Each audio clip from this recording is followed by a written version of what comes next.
pada masa Orde Baru tahun 1966 sampai 1998 merupakan bagian dari sistem politik yang dibangun di bawah kepemimpinan Soeharto. Pemilu diatur untuk mengesankan adanya partisipasi demokratis. Namun, dalam kenyataannya, pemilu pada masa itu lebih bersifat formalitas dan diatur untuk mempertahankan kekuasaan. Ada pula penjelasan lengkap tentang pelaksanaan pemilu di masa Orde Baru. Pertama, pada masa Orde Baru, dilaksanakan pada tahun 1971. 5 tahun setelah Soeharto naik kekuasaan melalui surat perintah 11 Maret, pemilu pada masa Orde Baru diatur oleh Undang-Undang Pemilu yang memberikan kontrol besar terhadap pemerintah. Golongan karya, Golkar, yang bukan partai politik tetapi dijadikan alat kekuasaan menjadi kendaraan politik utama bagi Soeharto. Golkar secara simetris mendapatkan dukungan dari birokrasi dan militer, sehingga memiliki posisi dominan dalam setiap pemilu. Pemilu diadakan setiap 5 tahun sekali. Yang pertama, pada tahun 1971, 1977, 1982, 1987, 1992, dan 1997. Proses pemilihan diatur sangat ketat dengan beberapa ciri khas: mobilisasi, birokrasi, aparat sipil negara, guru, dan pejabat pemerintah dikerahkan untuk mendukung Golkar. Mereka diwajibkan untuk memilih dan memobilisasikan masyarakat agar mendukung Golkar. Setiap pemilu di masa Orde Baru selalu dimenangkan oleh Golkar dengan kemenangan yang sangat telak. Rata-rata Golkar memperoleh sekitar 60-70% suara. Sementara PPP dan PDI mendapatkan sisa suara. Tidak pernah ada tantangan serius terhadap Golkar karena sistem yang sangat terkontrol dan diatur. Berikut adalah beberapa presentasi Golkar dalam setiap pemilu. Selain dukungan dari birokrasi dan militer, ada juga manipulasi dalam bentuk politik uang, intimidasi, serta pengaturan sistem yang menjadikan pemilu tidak sepenuhnya bebas dan adil. Pemerintah Orde Baru menggunakan pendekatan kekuasaan represif dengan mengendalikan kebebasan berbicara, berkumpul, dan berorganisasi.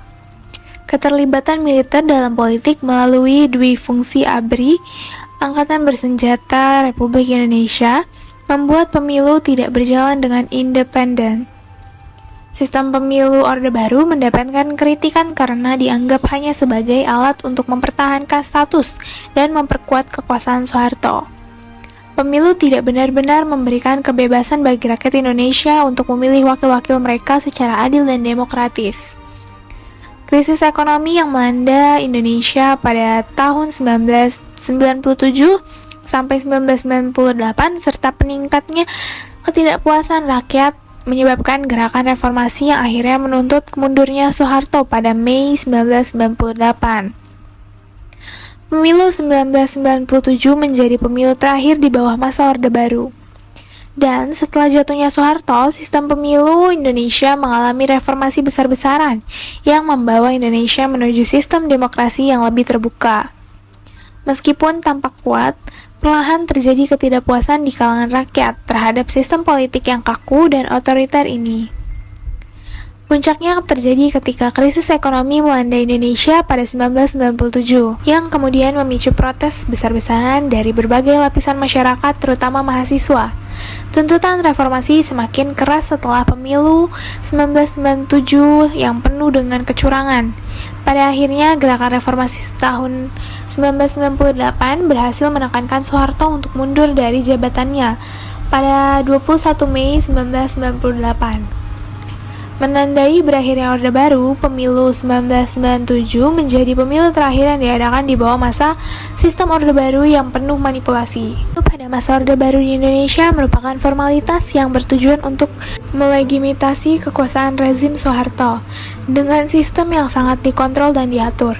Golkar selalu menang pemilu dan oposisi politik sangat ditekan.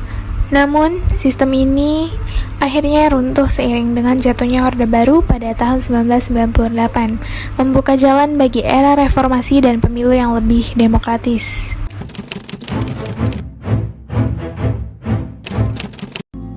Jika ditarik ke belakang, cikal bakal masuknya militer ke dalam politik kerap dikaitkan dengan Undang-Undang Keadaan Darurat Perang pada tahun 1957.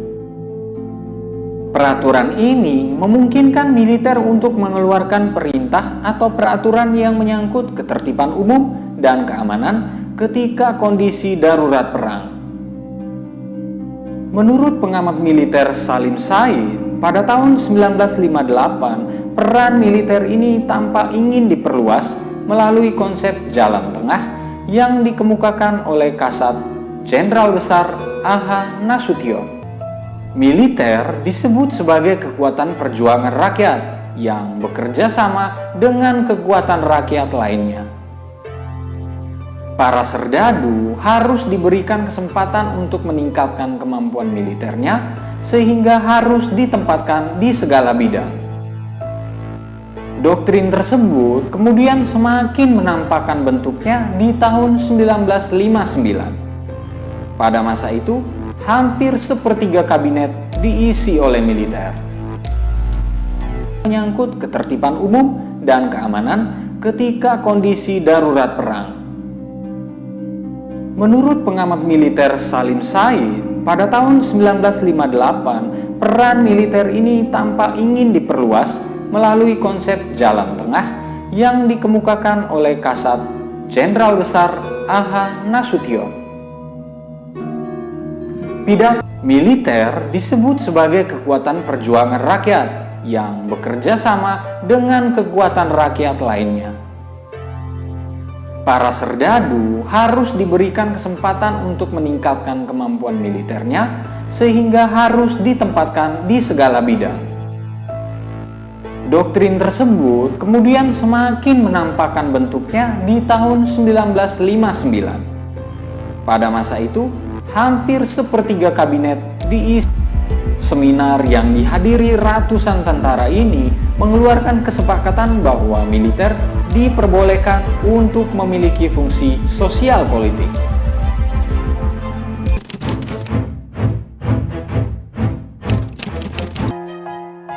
Konsep tersebut baru dimatangkan dan dilegalkan sebagai dwifungsi di era Orde Baru. Berbagai peraturan dibuat sehingga militer resmi punya dua fungsi, yaitu menjaga keamanan dan ketertiban negara dan memegang kekuasaan serta mengatur negara. Oleh karena itu, tidak heran jika di era tersebut, jika jabatan menteri, gubernur, bupati, dan wali kota dipegang oleh seorang militer aktif.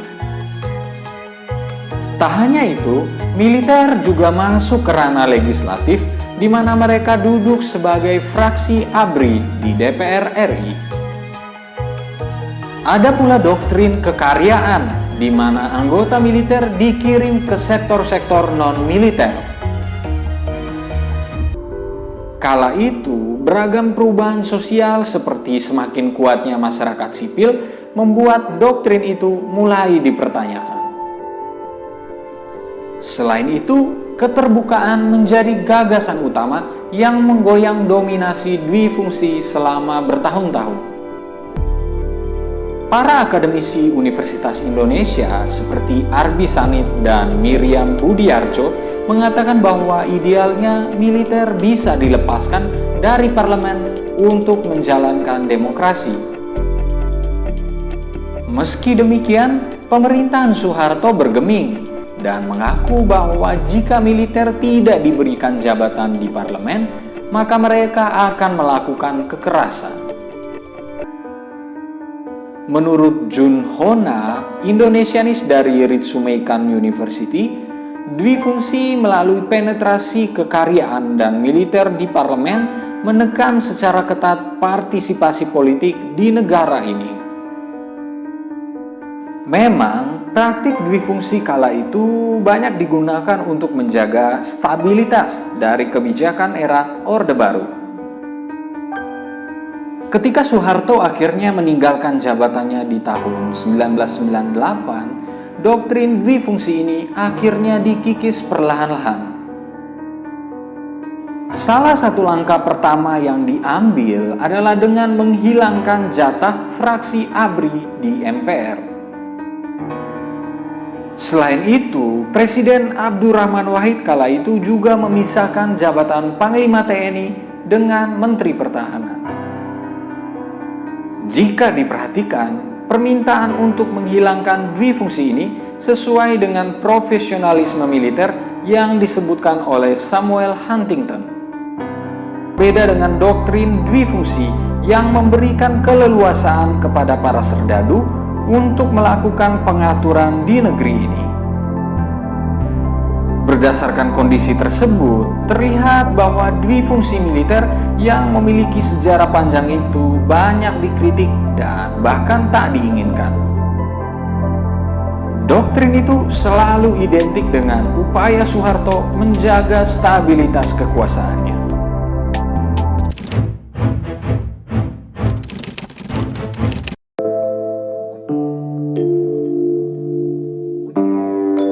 Papua adalah harapan terakhir Belanda. Bukan tanpa alasan. Hal ini dikarenakan Belanda sangat mengetahui bahwa tanah Papua merupakan wilayah yang kaya akan sumber daya alamnya. Hal yang sangat berarti untuk memulihkan perekonomian serta membangun Belanda yang sebelumnya hancur akibat eksploitasi oleh Nazi Jerman pada Perang Dunia Kedua. Terlebih, Papua adalah satu-satunya pijakan kolonial mereka yang tersisa. Untuk itulah, pada tanggal 19 Februari 1952, atas nama konstitusi, Belanda secara sepihak menetapkan Irian Barat atau Papua Barat sebagai bagian dari wilayah kerajaannya. Dan pada tahun 1960, Belanda memberlakukan program A 10 Years Program for Independence atau program 10 tahun menuju kemerdekaan Papua. Dalam program ini, rencananya Papua Barat akan diberikan kemerdekaan pada 10 tahun mendatang, tepatnya pada tanggal 1 Desember 1970. Dalam jangka waktu 10 tahun itu, Belanda akan membangun Papua dan menggelontorkan dana sebesar 25 juta US dollar. Dana itu digunakan untuk membangun fasilitas umum Papua, seperti sekolahan, rumah sakit, bandara, pelabuhan, dan perumahan. Dalam program ini, sekitar 6.000 tenaga ahli seperti guru, dokter, ilmuwan, dan insinyur juga turut didatangkan dari Belanda.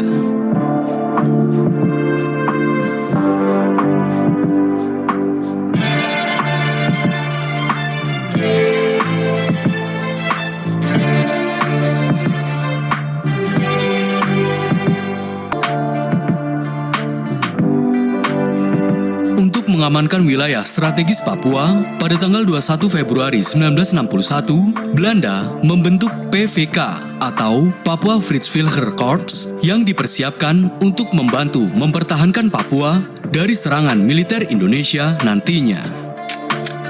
Selanjutnya, untuk mengukuhkan pemerintahan Papua, pada tanggal 5 April 1961, Belanda juga membentuk Dewan Perwakilan yang bernama New Guinea Raad atau Dewan New Guinea Belanda. Dewan ini dipimpin oleh Frits Solewit Gelke, orang Belanda, sebagai ketua dewan, dan Nicolas Joe, orang Papua, sebagai wakil ketua dewan. Tujuan dari dibentuknya dewan ini ialah untuk merancang persiapan kemerdekaan Papua Barat.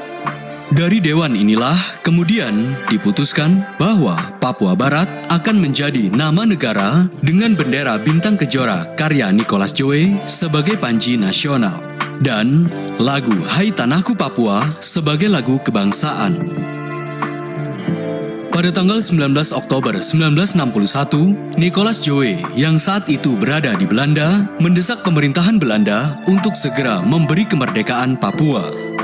Belanda pun menyetujuinya dengan syarat Papua harus berada di bawah kontrol Belanda sampai saat kemerdekaan yang sesungguhnya tiba.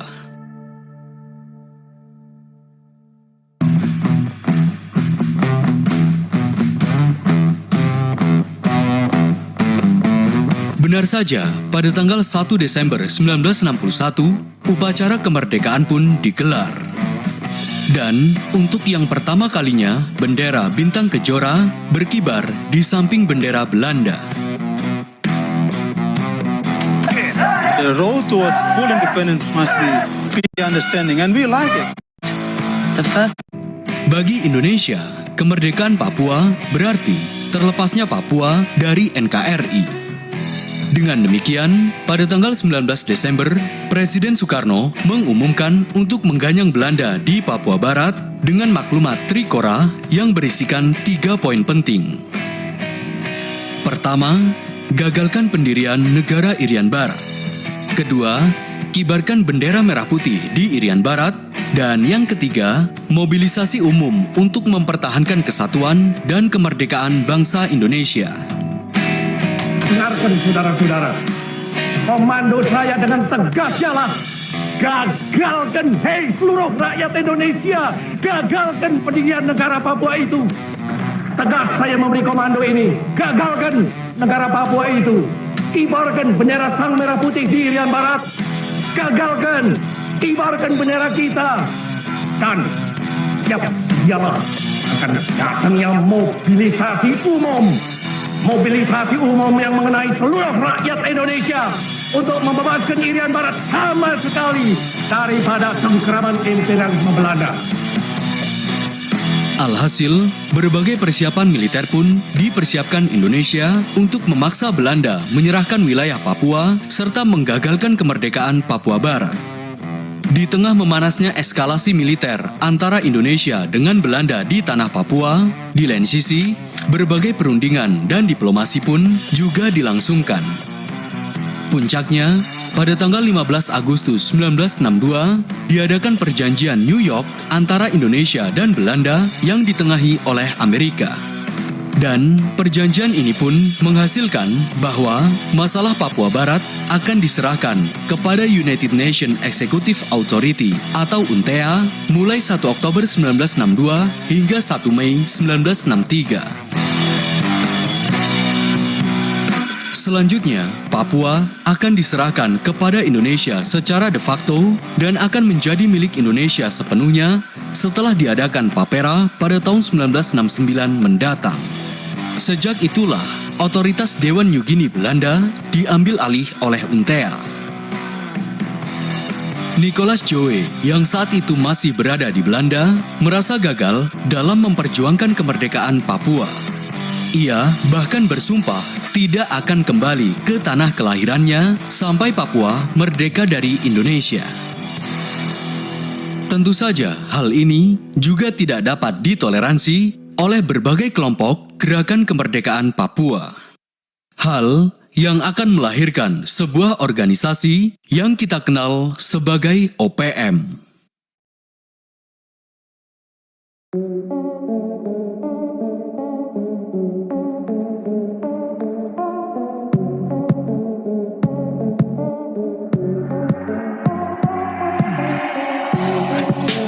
Sesuai dengan perjanjian New York, sejak tanggal 1 Mei 1963, UNTEA menyerahkan Papua kepada Indonesia. Berdasarkan dekret Presiden nomor 8 dan 11 tahun 1963, Indonesia juga mulai mengintegrasikan Papua ke NKRI. Akibatnya, wilayah Papua mendapatkan kontrol yang ketat dari militer Indonesia. Namun, upaya integrasi ini mendapatkan penolakan dari sebagian rakyat yang menginginkan Papua merdeka. Akibatnya, berbagai kelompok gerakan kemerdekaan pun muncul. Pada awalnya, terdapat dua faksi kelompok kemerdekaan. Faksi pertama, kelompok yang didirikan oleh Asar Demotekai pada bulan Desember di Jayapura. Kemudian, faksi kedua yang didirikan oleh Terianus Arungear pada tahun 1964 di Manokwari. Terianus menamakan kelompok mereka dengan nama Organisasi Perjuangan Menuju Kemerdekaan Papua Barat atau OPM-KPB. Kelak, organisasi inilah yang kemudian menjadi OPM. Organisasi ini melancarkan pergerakan bawah tanah untuk menyuarakan kemerdekaan Papua. Mereka juga mengirim surat kepada PBB yang berisikan tentang peninjauan kembali Perjanjian New York. Organisasi OPM KPB ini bahkan telah menyusun kabinetnya sendiri. Bahkan pula memiliki panglima perangnya sendiri, yakni Ferry Awom sebagai panglima perang. Lantas, sejak kapan nama OPM itu muncul? Sebagaimana dalam laman Jubi TV edisi 31 Juli 2022 dengan tajuk OPM, TPNPB, dan label teroris, Permenas Ferry Awom yang kala itu menjadi panglima dari pergerakan kemerdekaan ini mengadopsi PVK Belanda untuk membentuk Satuan Militer Kemerdekaan untuk melancarkan penyerangan terhadap barak-barak militer Indonesia di Papua Barat untuk merebut senjata. Misalnya, pada tanggal 28 Juli 1965, Awom bersama dengan pasukannya melakukan serangan terhadap Batalion 753 di Arvey di Manokwari, Papua Barat. Namun, serangan itu berhasil digagalkan. Peristiwa ini dikenal dengan insiden. Ini adalah para Tapol dan Napol, termasuk 1.500 Tapol yang akan dibebaskan dari penjara Pulau Buru. Seorang Tapol, Abdurrahman Atmosudiryo, mantan asisten khusus Menkoba Penas sebelum G30S, sedang diwawancarai pewarta. Tapol di Pulau Buru mayoritas berstatus kelas B, yaitu dianggap terlibat secara tidak langsung dengan G30S. Umumnya mereka terbukti sebagai kader Partai Komunis Indonesia. Para Tapol kelas B merupakan hasil seleksi kelas A, yakni mereka yang terlibat langsung G30S, dan dihukum mati. Jumlahnya Tapol kelas B di Pulau Buru mencapai 12.000 orang.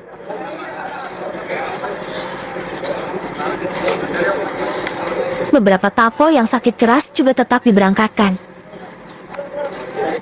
Mereka menumpangi kapal tongkang untuk menuju pelabuhan di Namlea, ibu kota Pulau Buru. Di sana, kapal angkatan laut sudah bersandar.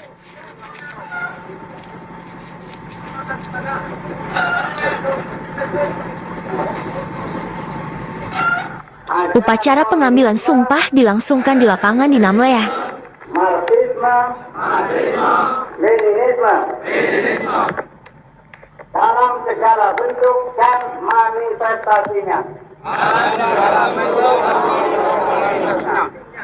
Penandatanganan dokumen pembebasan.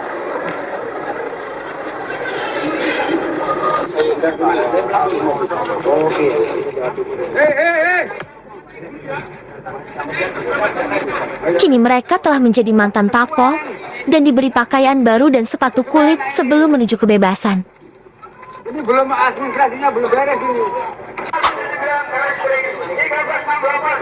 1.500 mantan Tapol dari Pulau Buru tiba di Pelabuhan Tanjung Perak, Surabaya.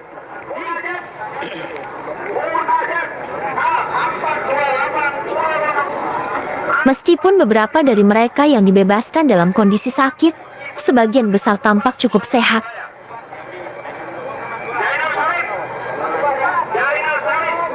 Namun seorang mantan Tapol meninggal beberapa saat sebelum dia meninggalkan kapal angkatan laut yang membawanya dari Pulau Buru. Dari Surabaya, para mantan Tapol ini bisa pulang menemui keluarga mereka. 700 orang Tapol kelas B menjalani upacara pembebasan di Stadion Olahraga Yogyakarta.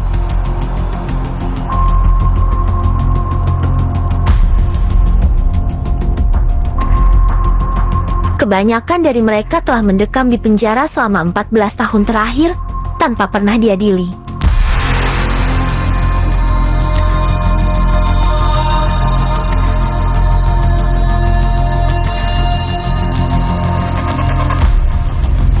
Tidak diadilinya mereka karena pemerintah tidak menemukan cukup bukti yang memberatkan untuk membawa mereka ke pengadilan.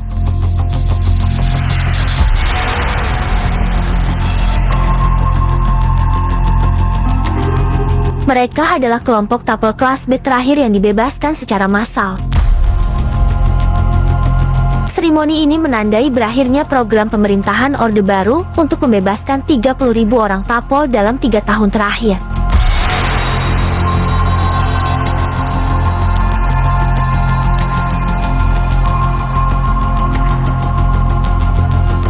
Setelah upacara ini, hanya tersisa 105 orang Tapol kategori B yang belum dibebaskan, termasuk seorang penulis terkemuka Indonesia, Pramudia Anantatur.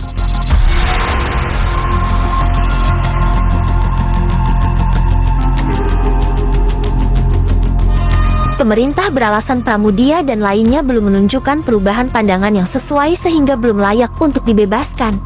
Namun pemerintah berjanji akan membebaskan mereka secepat mungkin.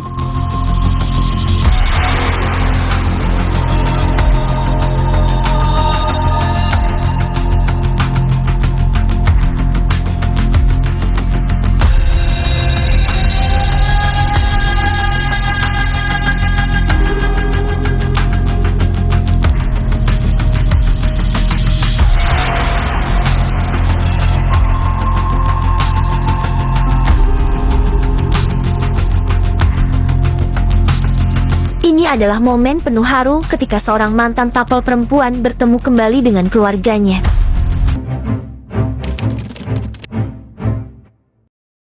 Presiden Soeharto menerima delegasi Dewan Mahasiswa dari sejumlah perguruan tinggi. Dalam kesempatan itu, para pemimpin mahasiswa mengecam investasi asing karena dianggap lebih mendukung kepentingan korporasi dan lingkaran kekuasaan Orde Baru ketimbang kepentingan rakyat. Mahasiswa kemudian menggelar apel siaga mahasiswa di kampus Universitas Kristen Indonesia. Ketika itu disepakati bahwa mereka akan menggelar demonstrasi besar-besaran pada 14 Januari 1970 sebagai protes atas kedatangan Perdana Menteri Jepang di Bandara Halim Perdana Kusuma.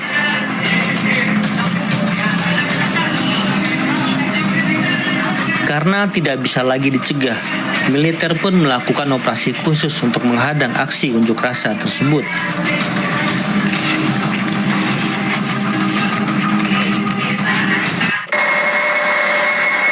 Perdana Menteri Tanaka tetap tiba di Indonesia. Bandara Halim Perdana Kusuma dikawal ketat pihak keamanan.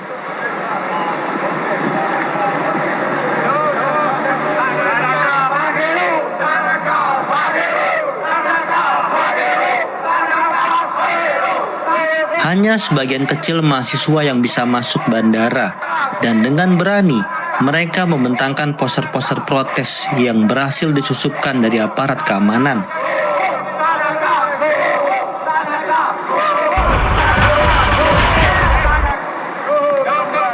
Permintaan mahasiswa untuk berdialog dengan Perdana Menteri Tanaka tidak dikabulkan.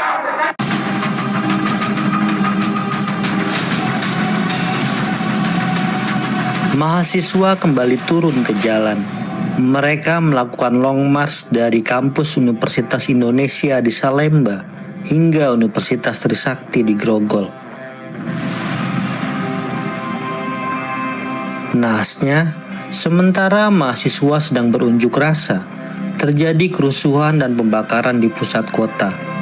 Aksi yang awalnya berjalan damai berkembang menjadi kerusuhan sosial. Sejumlah gedung dan kendaraan yang berbau Jepang dirusak dan dibakar massa.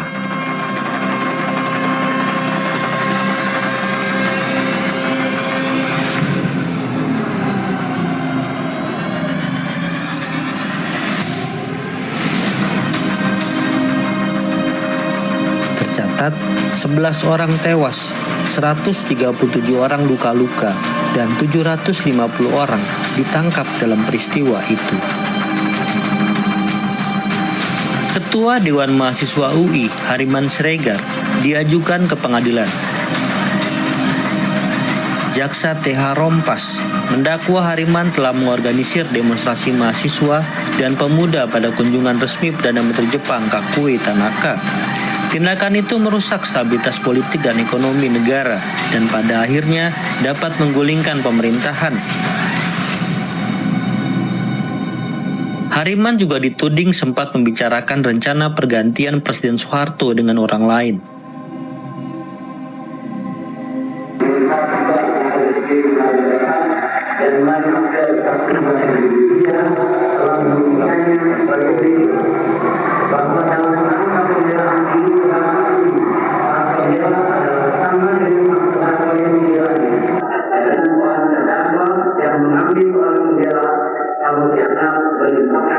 Ketua Majelis Hakim Siburian menunda persidangan hingga 12 Agustus agar Hariman bisa berkonsultasi dengan pembelanya terkait tuntutan tersebut.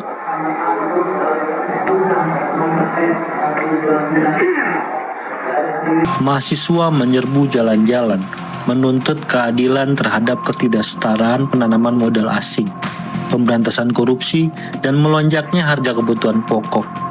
Mereka juga menuntut pembubaran ASPRI Presiden Soeharto yang kontroversial. Rencananya sederhana, rapat akbar di lapangan Monas. Namun apa yang dimulai di halaman kampus UI Salemba meningkat secara dramatis. Ketika massa berbondong-bondong menuju Universitas Trisakti, makin banyak pula yang bergabung, sehingga berkembang menjadi kekuatan mahasiswa yang hebat antara Salemba ke Grogol. Namun aksinya menyimpang, ada yang mengarah langsung ke Monas, ada pula yang ke Trisakti. Di Universitas Trisakti, massa membludak sebelum menyerbu ke arah Monas untuk menyampaikan aspirasinya. Namun, kekacauan menghalangi misi mereka. Anarki merajalela ketika massa mendadak mengamuk. Para pemimpin mahasiswa meminta massa untuk menahan diri, tetapi mereka gagal. Kerusuhan meningkat ketika barisan mahasiswa bertemu dengan massa rakyat. Kendaraan Jepang menjadi sasaran kemarahan terbesar, dan Astra yang dikenal sebagai pengimpor kendaraan menjadi sasarannya. Kekacauan ini mencapai Pasar Senen, pusat retail di Jakarta, dan meninggalkan kehancuran setelahnya. Pada 16 Januari 1974, jumlah korban sangat mengejutkan. 11 orang tewas, 177 orang luka berat, 120 orang luka ringan, dan 755 orang ditahan. Kerusakan harta benda sangat parah. 807 mobil, 187 sepeda motor dibakar, 144 bangunan diratakan, 1 pabrik hancur, dan 160 kg emas hilang ke tangan para penjarah. Pasca Malari, aparat keamanan menuding mahasiswa atas kekacauan yang terjadi. Namun, mereka dengan keras membantah dan bersikeras bahwa Long March dari Salemba ke Grogol berlangsung damai. Setelah kejadian tersebut, Presiden Soeharto dengan cepat memecat Panglima Komando Operasi Pemulihan Keamanan dan Ketertiban, Jenderal Sumitro Sasrodihardjo, yang dianggap bertanggung jawab atas kekacauan dan hilangnya nyawa tersebut. Amarah Soeharto tidak berhenti di situ. Ia memecat Sutopo Juwono, Ketua Bakin, digantikan Yoga Sugomo. Selain itu, Ketua Dewan Mahasiswa UI, Hariman Siregar, ditangkap dan diajukan ke pengadilan. Pemerintah memperketat cengkeramannya pasca Malari, mengintensifkan pengawasan terhadap mahasiswa dan media yang bertujuan untuk membungkam oposisi. Meskipun Malari tidak menggulingkan rejim yang berkuasa, Malari menimbulkan perubahan besar dalam tatanan politik dan sosial di Indonesia. Kritik semakin berani menyulut kesadaran politik di kalangan mahasiswa dan aktivis. Meskipun Orde Baru masih bertahan, pengaruh Malari tetap bergema dan memicu pergolakan di kemudian hari.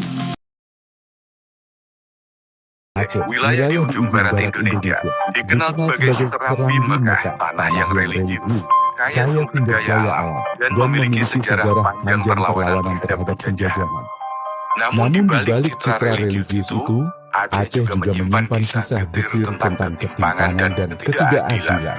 Pada awal 1970-an, pemerintah pusat menemukan cadangan gas alam raksasa di Lok Seumawe, yang kemudian menjadi proyek Areng LNG, salah satu ladang gas terbesar di Asia Tenggara.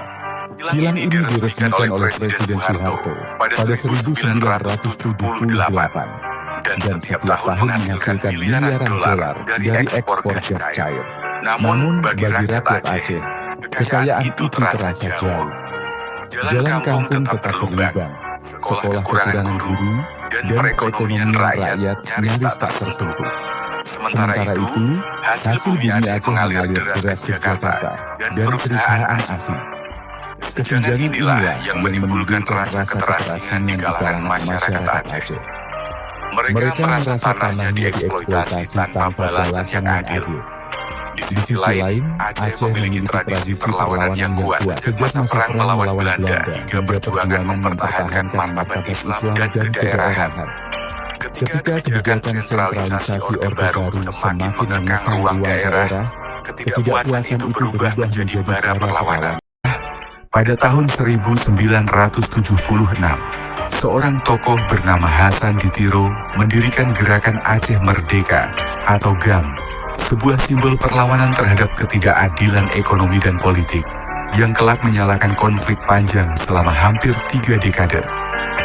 Dalam video kali ini, kita akan menelusuri perjalanan lahirnya Gerakan Aceh Merdeka, mulai dari sejarah perlawanan rakyat Aceh pada tahun 1976, konflik berdarah di tahun 1989 sampai 1998, serta ledakan kemarahan di era reformasi yang memuncak hingga 2003, hingga titik balik besar pasca tsunami 2004 yang membuka jalan menuju perdamaian. Mei 1980, Jenderal Purnawirawan Abdul Haris Nasution bersama sejumlah tokoh nasional menandatangani Petisi 50, sebuah dokumen bersejarah yang berisi kritik terhadap pemerintahan Presiden Soeharto.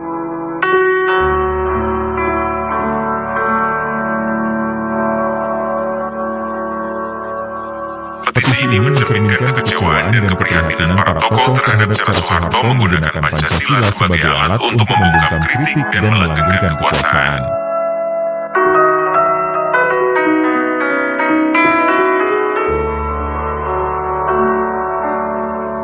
Petisi 50 diawali oleh kekhawatiran bahwa Pancasila sebagai dasar negara telah disalahgunakan untuk menyerang lawan politik dan membatasi kebebasan berpendapat.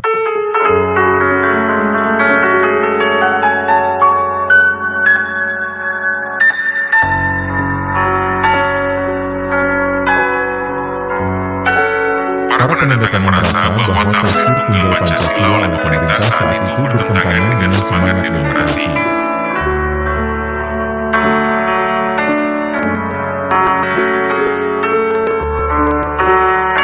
Mereka juga mengkritik konsentrasi kekuasaannya pada pasangan Soeharto, meningkatnya otoritarianisme Orde Baru.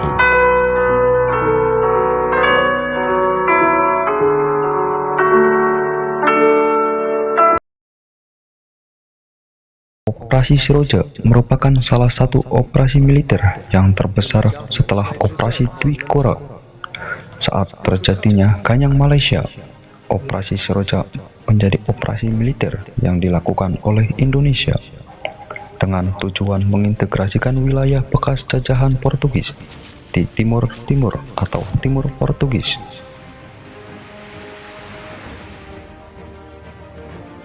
Operasi Seroja sendiri dilakukan sebagai bentuk dukungan dan keamanan militer imbas dari dukungan beberapa partai politik di Timur Portugis yang waktu itu menyatakan keinginan untuk bergabung dengan Indonesia. Pemerintah Indonesia dan partai pro-integrasi menilai integrasi Indonesia Timur Timur serta adanya Operasi Seroja merupakan sebuah keharusan dengan dasar kesamaan atau kedekatan etnis Timur Timur dengan Indonesia, terutama di wilayah Timur Barat.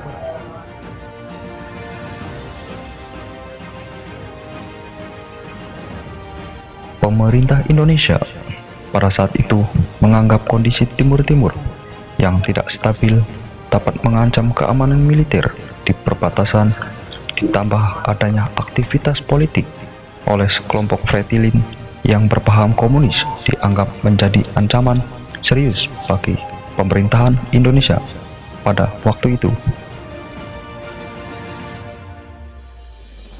Komando Pasukan Sandi Yuda atau Kopasanda dalam Operasi Seroja di Timur Timur pada tahun 1976 hingga 1979 berpendapat berkuasanya kelompok komunis di Vietnam dan Kamboja serta Fretilin di Timur Timur dianggap dapat menyebabkan efek domino.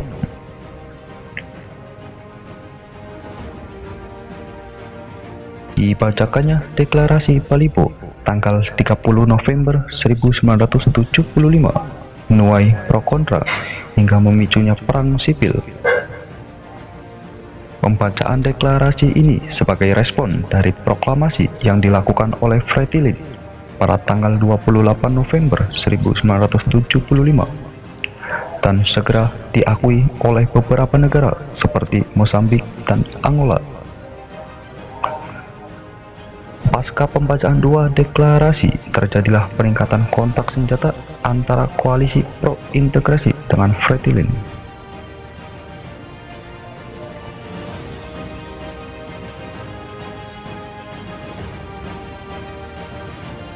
Kebangkitan komunis menjadi permasalahan yang perlu dicarikan solusinya, mengingat kebangkitan komunis di Kamboja dan Vietnam. Guna melegalkan aksinya, Soeharto mengangkat isu kebangkitan komunis di Timur Timur ke negara blok barat seperti Amerika Serikat, Australia, dan Inggris yang sama-sama menjadikan komunis sebagai musuhnya.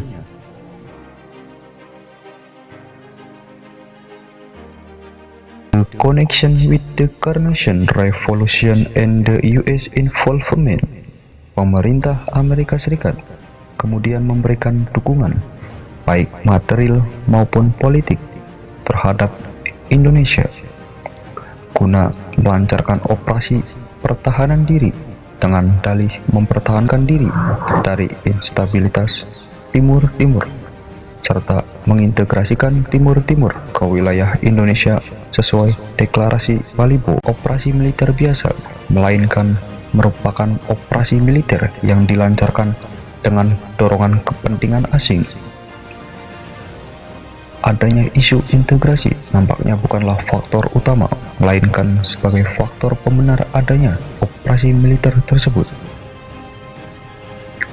Partai-partai yang pro-integrasi pun diisi oleh orang-orang nasionalis, pro-Portugis dan kalangan pendukung monarki, seperti Kota dan Trabalista yang tentu saja bermusuhan secara ideologi dengan Fretilin yang berideologi komunis.